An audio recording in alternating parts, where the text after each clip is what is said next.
monde, je m'appelle Miss Piri de Washington Hills. Welcome everyone, I'm Miss Piri, French teacher. Welcome to our school where we offer plenty. I won't say much, we're going to hear much from the students.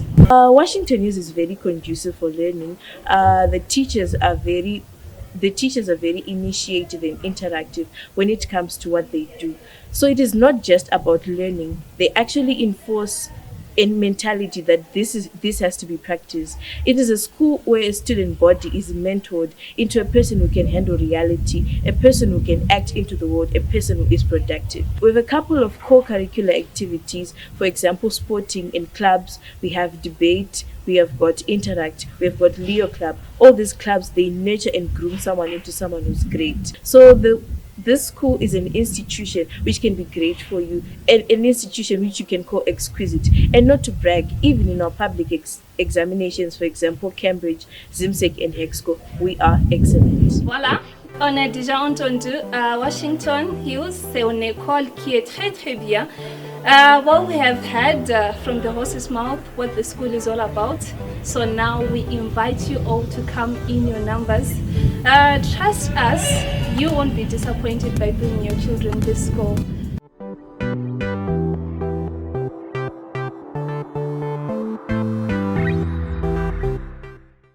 Ini ndiri mai vaErnest Sezai anodanwa chinzi Zizo pachikoro. Mwana wavachera iyeye, iye achera zvake gono, moyo gono, nofara nokuti awina aita overall pass number 1 ane 10 subjects out of 11. Zvinofadza sei kana mwana achiuya kuchikoro uchibhadhara mari yeboarding achibudirira mune zvakadai. Akafana mai vake vachihera zowera kakwakamwa mukaka ndisina kumumisa 9 months aidina asina kusvika paari apo. Ndinomuchengetedza, ndinomuda mwana yeyo. Ndinoda kutenda vepano pachikoro matichers anomira naye nguva nenguva, vanopa malessons avo nenguva, vana vachibudirira. Unova vamwe vachiti apadzidziwi, ko yadzidza seiko, apasa sei, abudirira sei muzvidzidzo zvake. Hapana kana 1 ane B, 11 A's chete. Mwana yeyi ndodada naye kani. Ndoda kutenda panguva ino mukuru wechikoro, varairidzi vake vese. Ndoda kutenda kunyange nema-Old Students Association. Aiwa vanomira muchikoro avo, vanosapota maprizes avapa vana, macertificates iwaya ndakatobata aya. Aiwa tinotenda navo, vanodadisa. Ngavaramba vakadero, vasagumira pamasola chete, vatipe zvizhinji sechikoro. Tinoda zvakawanda, ngavatenge karimwe bhazi tikurire kaAVM timboita renyanga. Aiwa tinovatenda avo, tinoziva kuti muchavabatsira mhuri yeZimbabwe mese kusumudzira chikoro chedu cheNgezi hai. Aiwa ndiri pano ndinotodada nevana vangu, mwana wangu anodadisa. Uyu ndikuda kuti aite engineer, aircraft engineer. Ndikutarisira ari kudzoka pano form 5 nokuti vhiki yapera pahiti ndandina computer engineer akatograduate ari pano auya kuzoona hanzvadzi yake manyatisikana manyama moyo special. Aiwa ndodada nevana vangu, regai mumuone. Aiwa ndina kungozvara ndega, ndakazvara nababa vacho vari pano gono. Uyai gono manyai, ndo baba vevana zvava. Zvinodadisa, zvinopemberegwa, nini vatera.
tinokukwazisai muri yeZimbabwe kusangana kwatiri kuita nhasi rimwe zuva. Mufaro wangu mukuru kuti nhasi uno ndinge ndichikupai chirongwa ndiri pachikoro pandakadzidza. Ndofunga ndichakuratidzai zvifana zvangu vanga vari mashure mangu vese vamuchaona vachitaura kuratidza kuti makore afamba, makrisimasi adyiwa. Rangu zita ndinonzi Andrew Neshamba.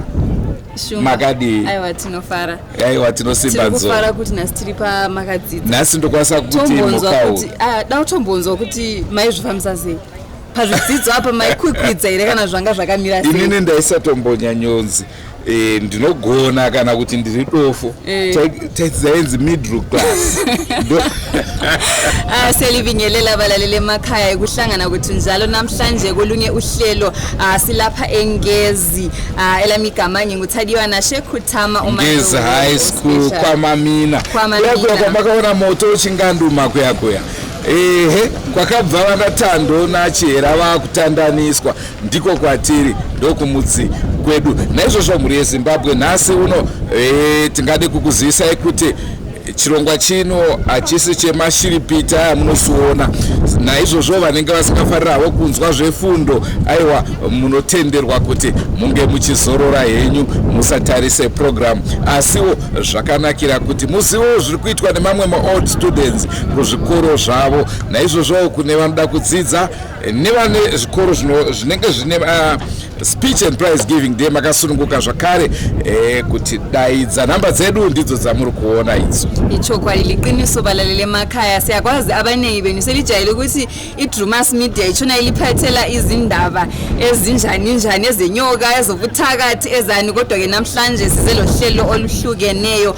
Namhlanje sithe sithi ukubamba okwezemfundo sike sibona ukuthi abahamba phambi kwethu babekuhambisa njani, abakhona kathesi bakuhambisa njani. Ngakho ke kulabo kwezinye izikolo abasengafuna ukwenza ama prize giving abo likhululekile ukubana libe lisibiza njengeDrewmas media sibe sikhona ukubana sibe silincedisa sithatha okebe kusenzakala.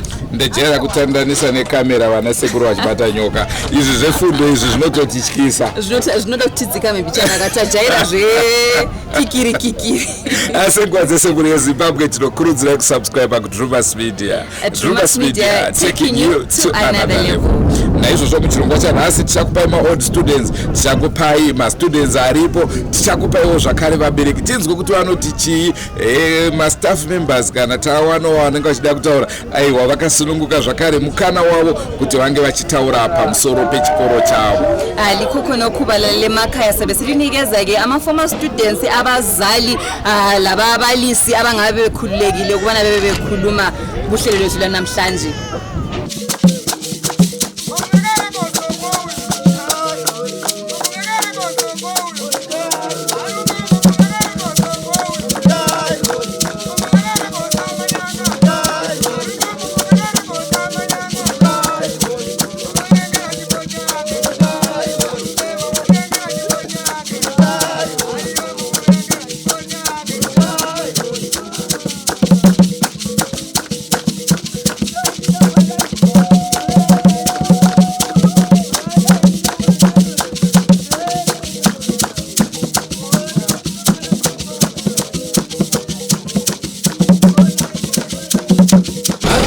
I go by the name YOMIRAMIRA. I'm feeling so excited, and because of my hard work, I finally achieved something else.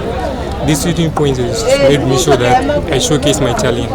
I just want to say thank you. And because of these 11 years, it's always my hard work. I always go by these mottos. God always reward hard work, and the seed comes from sweat. And because of these 11 years, I wish I would do this at my final examinations. I go by the name Danaisha Mfunganzia. I was awarded the first position, row 6. I'm doing sciences. I'm so grateful for this, and I will keep on to work hard so that more of this will come in my life. Ndinonzi Tadwa na Shete ndongotendo Mwari neprize yavatoti ndipiwe mukati mezora nhasi yangototi ndionewo kuti hard work inoriwanda. Ndongotendawo vabereki vangu nematicha ePangezi high school anoitawo basa rakanaka kuti tizobudirira. Ini ndiri mai vaErnest Sezai anodanwa chinzi Zizo pachikoro, mwana wavachihera iyeye. iye achera zvake gono moyo gono nofara nokuti ahwina aita overall pass number 1 ane 10 subjects out of 11 zvinofadza sei kana mwana achiuya chikoro uchibhadhara mari yeboarding achibudirira mune zvakadai akafana mai vake vachihera zowera kakwakamwa mukaka ndisina kumumisa 9 months aidini asina kusvika paari apa ndinomuchengetedza ndinomuda mwana yeyo ndinoda kutenda vepano pachikoro matichers anomira naye nguva nenguva vanopa malessons avo nenguva nenguva vana vachibudirira unova vamwe vachiti apadzidziwi ko yadzidza seiko apasa sei abudirira sei muzvidzidzo zvake hapana kana 1 ane B 11 A's chete mwana yeyi ndodada naye kani ndoda kutenda panguva ino mukuru wechikoro varairidzi vake vese ndoda kutenda kunyange nema-old students association aiwa vanomira nechikoro vanosapota maprizes avapa vana macertificates iwaya ndakatobataya aiwa tinotenda navo vanodadisa ngavaramba vakadero vasagumira pamasola chete vatipe zvizhinji sechikoro tinoda zvakawanda ngavatenge karimwe bhazi tikurire kaAVM timboita renyanga aiwa tinovatendavo tinoziva kuti muchavabatsira mhuri yeZimbabwe mese kusumudzira chikoro chedu cheNgezi hai aiwa ndiri pano ndinotodada nevana vangu mwana wangu anodadisa uyu ndikuti aite engineer aircraft engineer ndikutarisira ari kudzoka pano form 5 nokuti vhiki yapera pahiti ndandina computer engineer akatograduate ari pano auya kuzoona hanzvadzi yake manyachisikana manyama moyo special aiwa ndodada nevana vangu regai mumuone aiwa ndina kungozvora ndegaka ndakazvora nababa vacho vari pano gono uyai gono manyai ndo baba vevana zviava zvinodadisa zvinopemberegwa nini vachera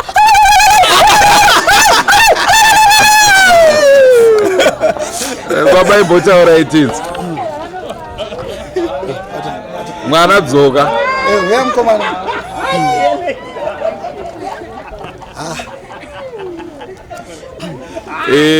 toda kuti tinzwe kuti imi muda kuti mwana wenyu agwezeta chii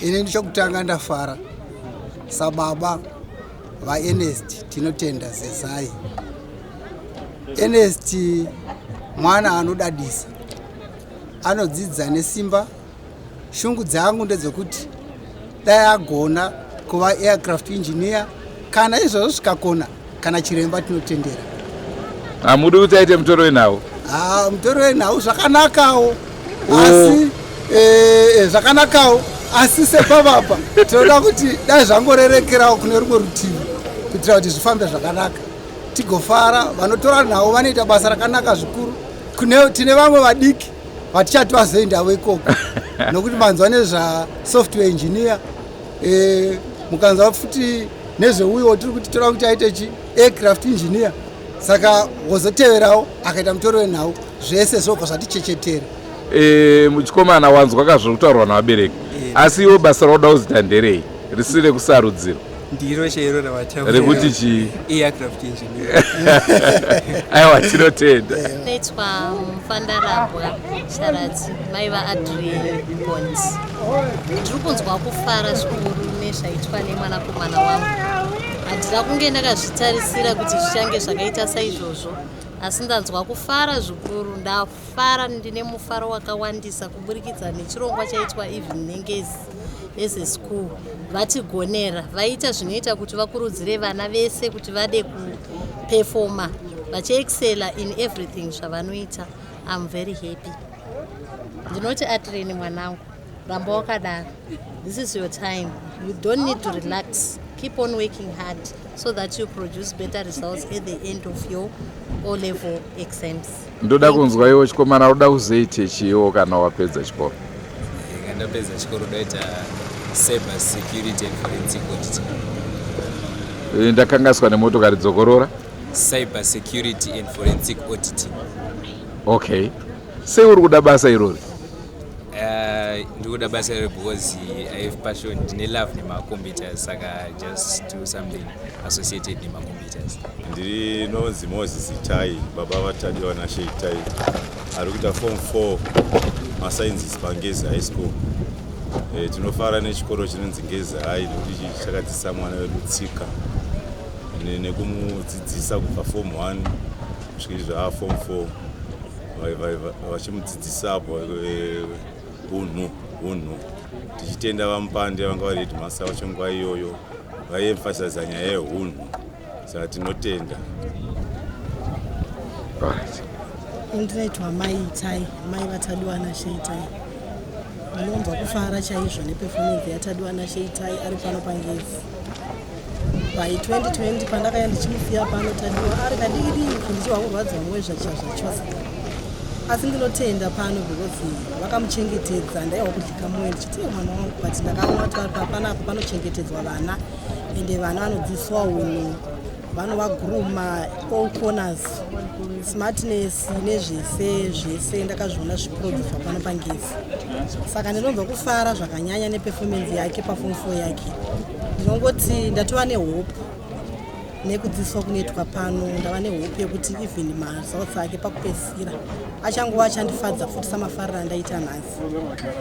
Sefirstborn yangu tadiwa ndanzwa kufara kuti at least Mwari andiitira nyasha, ndinofara ndawanirwa zvangu nyasha pana Tadi. Ndinongoti tadiwa ndamirira pakupedzisira pakona panamirira. Tingade kunzwa kwauri tadiwa kuti uda kuzoita chiyo kana wapedza chikoro. Ndoita chiremba. Taurisa. Ndoita chiremba wemaziso. Sei uchida basa iroro? Inini nditori munhu asinganatsoona zvakanaka. Saka ndongodawo kuzobatsira vamwe vakaita seni kuti vazokwanisa. Chatingade kutanga nekukuzivisai mhuri yeZimbabwe ndechekuti Ngezi High School kuti chifananidzo nezvimwe zvikoro zvakasiyana-siyana yakaburitsa vanhu vakasiyana-siyana vane zvinzvimbo zvakasiyana-siyana mungave muhurumende kana kunze kwenyika kana vari kuzviitira mabhizimusi avo. Asi chandingangoda kuti tiite focus nezvacho ndechekuvatori venhau sezvo ndiri mumwe wevatori venhau. Chokwadi Ngezi High School ila vantu abaningi eyayenelisa ukubafundisa baphumelela empilweni esingakhangela abakuhulumende singakabali abakuhulumende sibala abakumedia sibili mina ngiyingxenye yalabo abaphuma ezandleni zeNgezi High School. Tichitaura kanezvenhau yevatori venhau ndingade kukuzivisai vamwe vevatori venhau vanozikanwa zvikuru vakabva nepano Pangezi. Kuna Bright Matonga anga ari minista uye zvetinomutora mutori wenhau zvakare. Kuna Keith Mawoyo anoverenga nhau kuZBC. Munotondera zvakare Munyaradzi Huni anga ari Sunday Mail News editor. Iye Andrew Neshamba ari kutaura uyu. Aiwa mukuzvipa nyembe tiri kuzviona. Kuna anonzi Saidi Mudhala ari kutoita One Media Organization kuBotswana. Vatori venhau vabva panapa vakawanda. Tine vari kumapepa nhau vakasiyana-siyana vakawanda zvikuru vanisingakwanise kudoma vese nemazita avo. Abaningi kakhulu abantu abasebefundiswe abasuke ezandleni zeNgezi High School ikakhulu abayenza okwemedia. Silabanye abaseBotswana, silabanye abakhona apha eZimbabwe njengokuqanjwa ngamabizo abakwenziweyo nguShumba. Kuzothi womamwe mabasa ayiwa ndingataure regai ndigumire pano.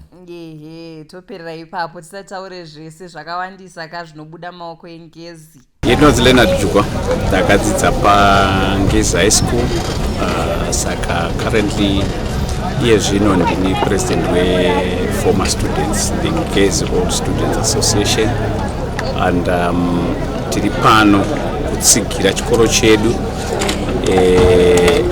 nevana nevaning'ina vedu vari kudzidza pano.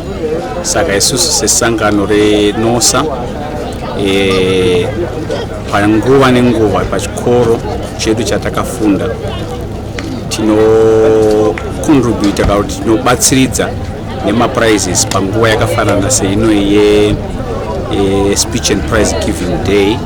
Pamwe pacho kana pane maprojects akasiyana-siyana ekubatsira chikoro, yemvura, yekutaila mahostels, yekudonata mabooks, yekudonata maprize akasiyana-siyana. Chingobatsira chikoro is a way of paying back sekudzorera chikoro chakatidzidzisa zvatiri izvi saka tinongobatsira zvandingangotaura ndezvekuti pane vamwe vese vana vakadza Pangezi ndiwo mukana watinawo nguva ndinhasi tishande pamwe chete tibatsire chikoro chedu vana vakwanise kuwana zvinovabatsira zvinovaencourage kuti vawedzere simba pakuverenga kwavo, and we hope going forward the relationship ukama hwedu nechikoro ucharamba hwakanaka sema-former students, the school authorities ne-school administration. Indonzi Masimba Tongo ndakadzidza pano Pangezi from 1990 up to 1993. Then after Ngezi takazoenda kumika kwakasiyana siyana. Mushure munge tiendera mberi nezvidzidzo zvedu nemamuko matinenge tichigara takaona kuti pane zvatinokwanisa kuita sevanhu vakadzidziswa pano pachikoro. Nechama chekuda kusimudzirawo chikoro chedu, kuchisimudzira isusu pachedu nekusimudzirawo nharaunda yedu ichizotambanuka zichienda nenyika yese zozotekeshera nepasi rese. Takaona zvakanaka kuti tinge tichitanga sangano rinonzi Ngezi Autism Association muchidimbu rinonzi izvo NOSA. Sangano iri rinonyanya kudhiraivhwa nemashoko anoti people inspire people. Naizvozvo tichiyeuka kubatsirwa kwatakaita nevamwe hatisina zvatakavabhadhara kuti tisvike patakasvika, ende ndozvonyanya kuti pusho hwedu kuti tinge tichisvika ipapo. But sangano iri rinonzwa razvo zhinji ndikunge richikwanisa kunge richiita richiudza shanduko kuvandudza isu pamwe nechikoro cheNgezi nevanhuwo vesewo zvavo vari mukuita basa iri. Totarisirawo nekuti izvo zvatinenge tichiita tichapowa vamwe mweya wekuti vange vachiita saizvozvo, nekudaro zvinobva zvaudza shanduko mukurarama kwevanhu. Tonyanya kudhiraivhwa nemashoko ekuti together we can, we are in this together and people inspire people. Zimbabwe ndoitwa Drewmas tinova former student pano Pangezi High School. Tinangoti muchidimu tistarti pioneers A-level pano Pangezi High School, and fortunately enough ndinda ndiri head girl wekutanga kuma A-level students.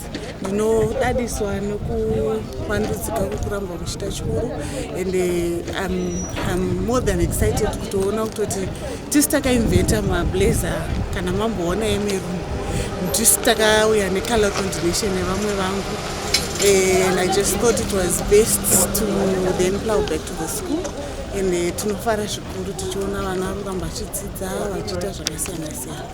Ini ndakazongwa fortunate enough I'm in the legal field, I'm a lawyer, but ndiri kuita rehurumende.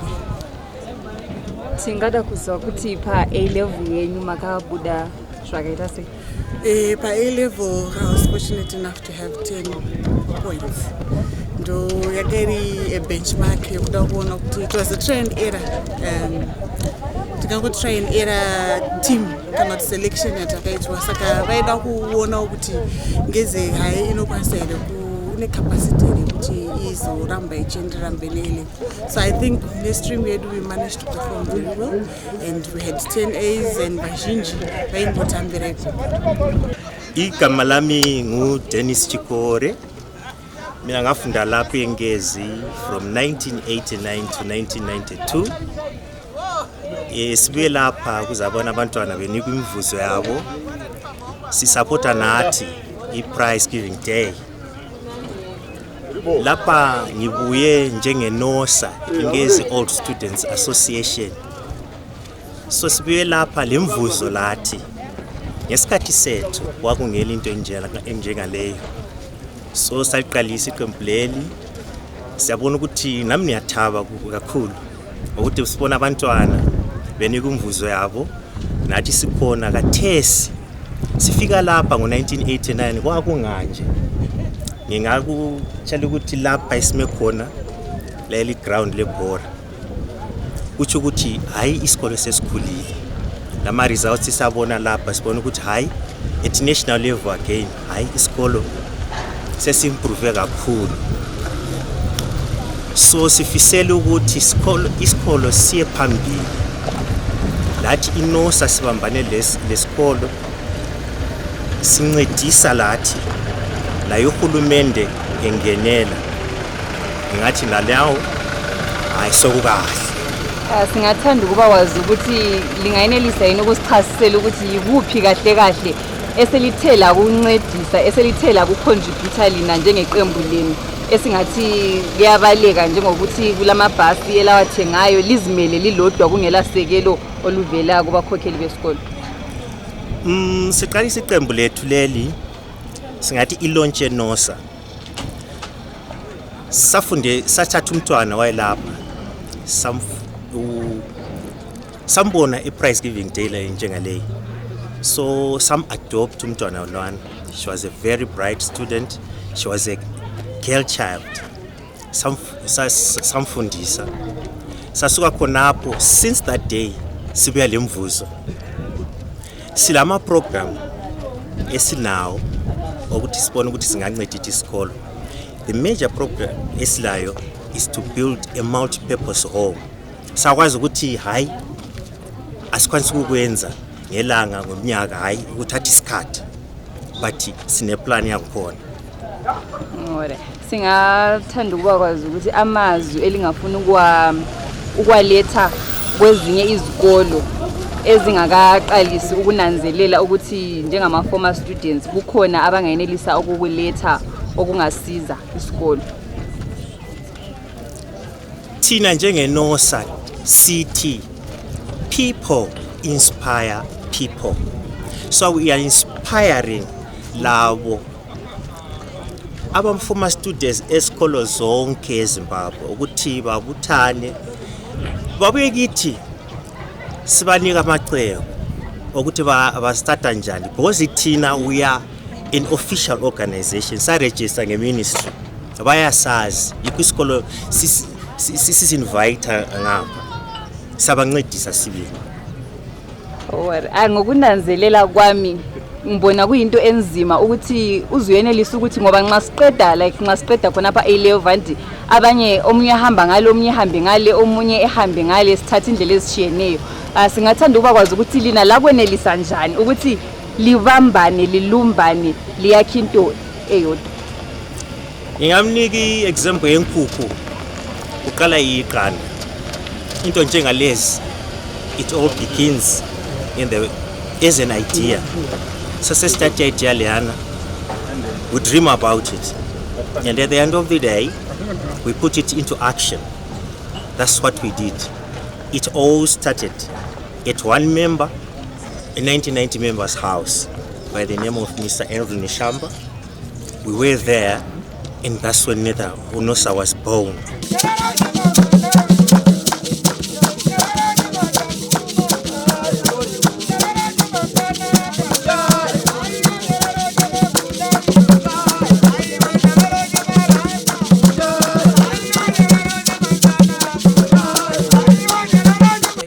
Temba Bridget ndiri mubereki wemwana anonzi Anotida ari form 4.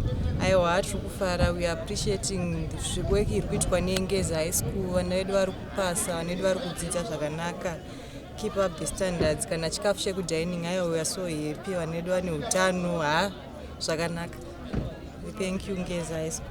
Ndanezuva ranhasi ndine mwana ari kunyora form 4 next week Monday, saka ndafara kuti ndaonana naye ndichingomushingisawo. Ndotenda nebasa riri kuitwa nevadzidzisi vari pano.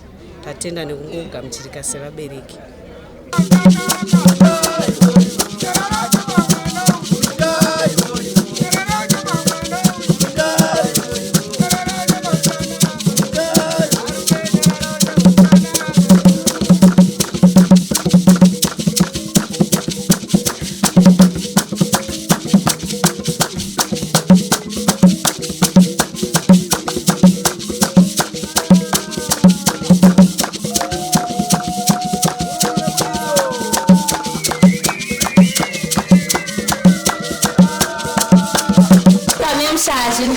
Pangezi high school tukita catering yes PTM prize giving day zvamurongona tikushandana tandinitaure tikushandana mem Nyatsanza vari kutitungamirira tina mem Chiwambo tina Miss Muranganwa, then you have got our students. That one is called Tamia. You've got Limbo, then you have got Shoti Tafazwa. Yes, thank you.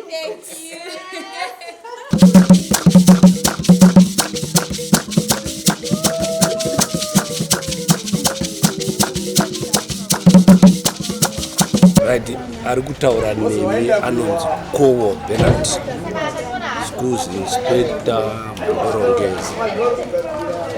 Ko atanga kuuya kuMashonaland West achibva kuMashonaland East. He is just 2 months old in the province. Saka hana zvakawanda zvaata aziva about the province, kwete about education. Education ane zvakati kuti zvaanoziva. Nhasi tiri pano paMhondoro Ngezi to witness prize giving day yevana, kupemberera vana vakaita zvakanaka muzvidzidzo, uyewo vadzidzisi vakabata basa zvakanaka mukushanda nevana vavo. Taonazve vabereki vachiuya vachibva vabatanidza zuva iri nezuva rekuzoshanyirawo vana. Saka tiri kufara kuti taita mubatira pamwe.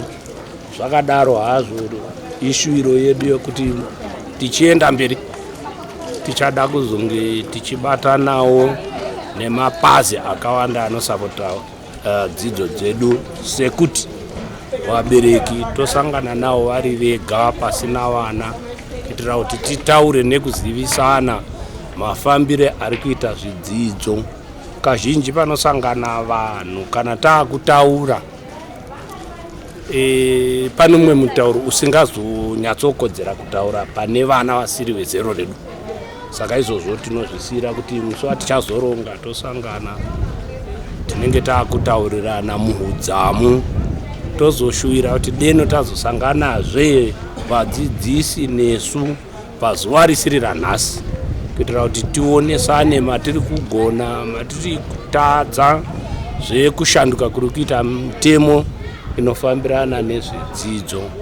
Tozobatawo vanashe, nekuti sepano tinashe Benhura wataona vari pano. Tinenge tichida kunzwawo kuti ivo vanonzwisisa sei kuti batiro yavo kuti vabatidze education yedu vanenge vachifanira kuita chii nechii. Tikadaro tinodaira kuti dzidzo yedu yeMashonaland West inogona kuti simukire zvakanyanya. Ngezi hai chikoro chino chine maticha about 38 trained teachers, 34 non-teaching staff vanoshanda mumadepartments akasiyana. Tine department remaintenance, resecurity. Remaintenance rine vanhu 12, resecurity rine vanhu 10. Vamwe vacho vese vasara vanenge vari kukitchen. Tine enrollment inosvika 834, tiine mabhodha 700. Saka vashoma ndo maday scholars, vazhinji vacho mabhodha. Tiri kufara kuti at least we have managed kuita speech and prize giving day yedu nhasi, kunyange takaronga nekanguva kapfupi pfupi, asi tiri kufara kuti zvinenge zvabudirira.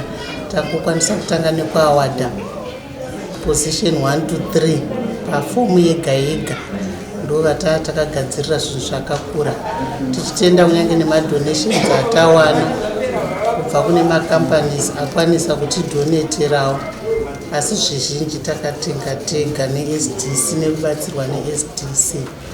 Saka tinonyanya kuti tiri kutarisira kuti mugore rinoteera iri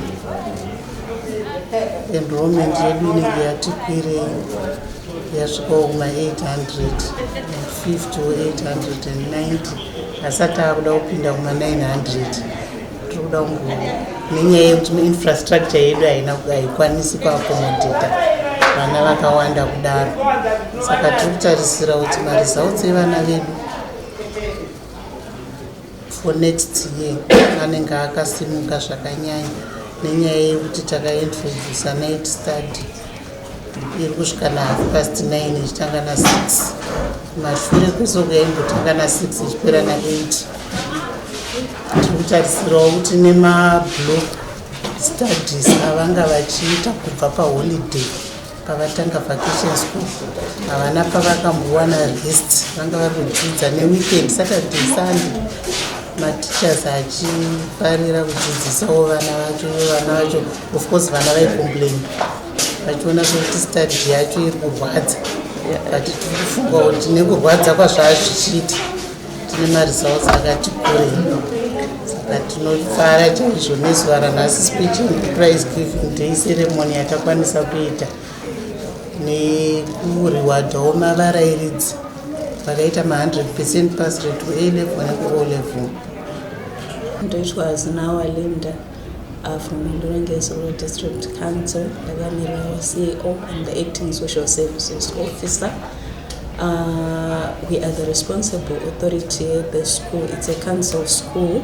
Saka se Mhondoro Ngezi RDC, we make sure that panel social infrastructure that is good for this area, as well as our staff. From accommodation, labs, whatever, for my students and our learners as well, provision, because we are into provision of quality services in terms of education. Do impact that's what we think that as well as any equipment in Gadiwa. School. It's a boarding school, so we've got so many facilities and they are provided for learning. Tambonzwa vachitaura zvekuti chiri kunyanya kulimita kuti vaenrole number yakawanda is the issue ye-infrastructure kuti accommodation madoms achiri mashoma. Is there anything yamuri kuita here imini seve? As rural council, yes, in liaison with the school, I believe that panel communication in so it will be in accordance to the budget in report. Currently, because of the macroeconomic situation, but it's in the pipeline. But we have to make sure that increase infrastructure so that leave any child behind and enroll to the maximum level. Chirongwa machiona machinzwa zviri kufambawo sei kuzvikoro zvenyu zvamakadzidza? Ichokwadi sifuna ukuba kwazi ukuthi kuhamba njani ezikoleni lapho elafunda khona. Liyathola yini ithuba lokubona libe libuyele lisiyakhangela ukuthi asebekhona kathesi bakuhambisa njani? Liyathola yini ithuba lokuthi libe lihamba libona ukuthi lapha kulesidingo lapha kufunakala isandla senu kumbe lisihlalele khona ngapha emakhaya? Mu comment section ngonditaipirewo chikoro chawakadzidza wondiudza kuti pane zvawakamboitirawo here chikoro chako kana kuti kutodzidza kusingaperi? Aliqiniso phela isikolo lapho wafunda khona usitshela ukuthi kuyini owayenelisa ukukwenzela isikolo lapho wafunda khona kumbe lisihlalele lidla imali zenu lodwa khona ngapho. Sekwazise mre Zimbabwe tinokurudzira kusubscribe ku Drewmas Media. Drewmas Media taking you to another level. Kubva kwandiri Andrew Neshamba tadiwa na Shekutama. Chipa zvakare kutenda Masivanda hanzvadzi yangu yakatibatira mushini. Ngatisanganei mune zvimwe zvirongwa. Goodbye my friends. Goodbye my friends. Wakamboonana tichazoonana nerimwe zuva hama dzangu. Goodbye my friends. Goodbye my friends. Wakamboonana tichazoonana nerimwe zuva hama dzangu. Ini ndokwenda kubasa kwangu. Iwe makiwe mkaranga.